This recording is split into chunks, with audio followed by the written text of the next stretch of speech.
Action cards. Nice. Action order. Do I have to place these in order? Let's see. Action order shows when a card can be used. All action cards either have an action order number or a arrow symbol, or both. Yes. A number means it's a normal action card, and the higher the number, the earlier in the round this action happens. Higher the earlier. Interesting. Yeah, so I guess it said something like you start at 10. 10, 9, 8, 7. And then take your actions. Interesting.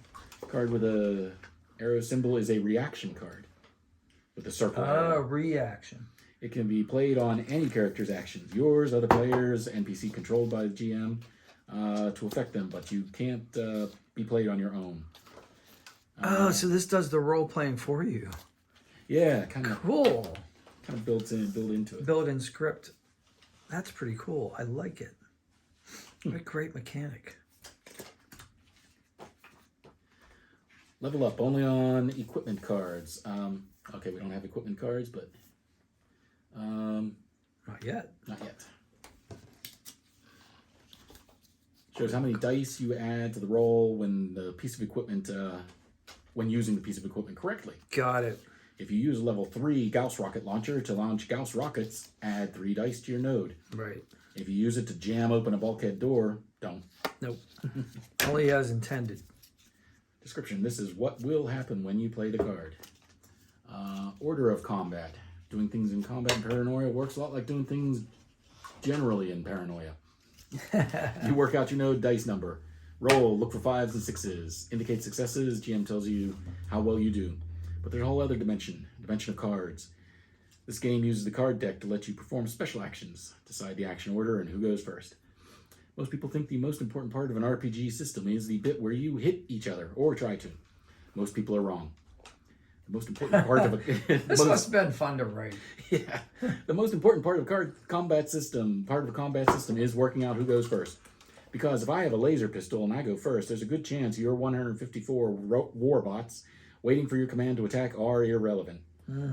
You may disagree, and for you, we have the simple attack order on page 42. For everyone else, the better class of player, willing to take a risk and try something, we now present the dynamic yet narrative action melee order system, or Dynamo. Before we explain Dynamo, we need to give you a couple more new terms. Basic action is a regular stat plus skill check. Okay. Card actions triggered by playing a card. Round breaks down into the following stages. Everyone puts a card face down. GM counts down the action order numbers from 10 to 0. Each PC acts on their action order number. I see. So you play a card. You basically play a card, and you know what the number is. And so whenever it comes up, then you say, "Gah." Dynamo uses a 5-second action round. Difference between this and most other role-playing games is these rounds are in real time, not game time. GM counts 1 paranoia, 2 paranoia. Oh my. By the time they reach 5 paranoias, every player needs to have chosen a card from their hand and put it face down in front of them. This is important. Okay, so you have 5 seconds to respond. So they're played in order, but if you have... But to pick the card, you've got one paranoia, 2 paranoia, up to 5. So they're... play your so card. you have to pick which... You can pick any card, or you have to play them in order. I was confused. I thought you have to play them in order. So if you have 2 that are like 3s, then you have to pick which one you're going to play. But yeah, but in 5 seconds. But you still play 1 the 10 paranoia, first. 2 paranoia. What's that? You still play the 10 first. No, it's up to you if you want to. Oh. It's just which one are you going to put down? So you have 5 seconds. 1 paranoia, 2 paranoia, 3 paranoia, 4 paranoia, 5 paranoia. But you can't put down a reaction card. Because a reaction is in response to an action, good right? question, yeah. Okay, here we are. And by the time we reach 5, every player needs to have chosen a card from their hand and put it face down in front of them. This is important. The card does not have to describe what you want to do this round. It could even be a reaction card. Oh, it can. With no action order at all on it. If you don't have a face down card, you take no action this round. So that's what you got to get a card. You got to down. play. Got to get something down.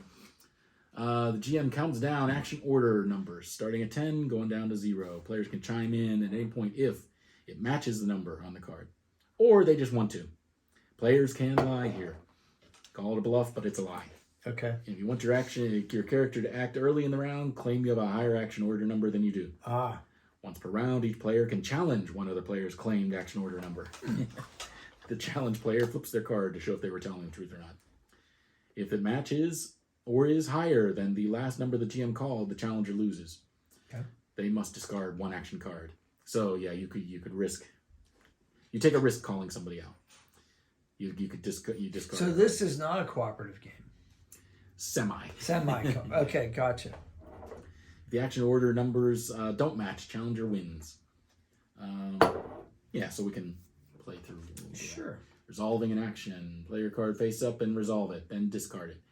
Put your card back in your hand there are 3 things you can do when it's your turn to act. Put your card face up and resolve it, then discard it. Put the card back into your hand without showing it to anyone and take a basic action. Oh, interesting. So you can decide, no, I don't want to do that anyway. If your face down card says action, if you just want to run across the street, you don't need to play a special card for that. But you need to have put a card down in order to take an action. I understand. I get that. Yeah, so this is to keep it going. That's just to keep it moving, yeah. Yeah.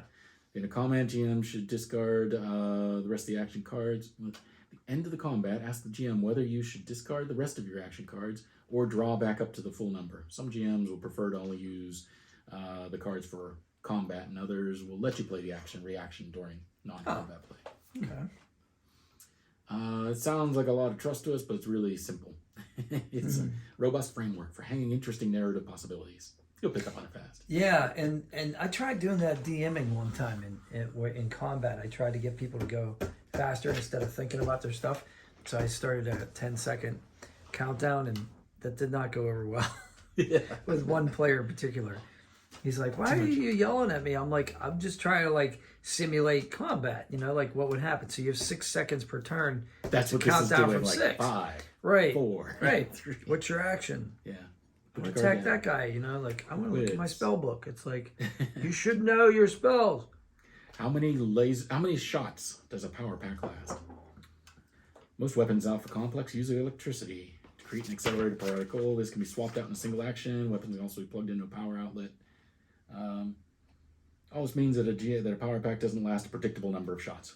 Your GM will monitor your weapon you use and tell you when its power bar is flashing. Describing stuff with cards. Doing damage.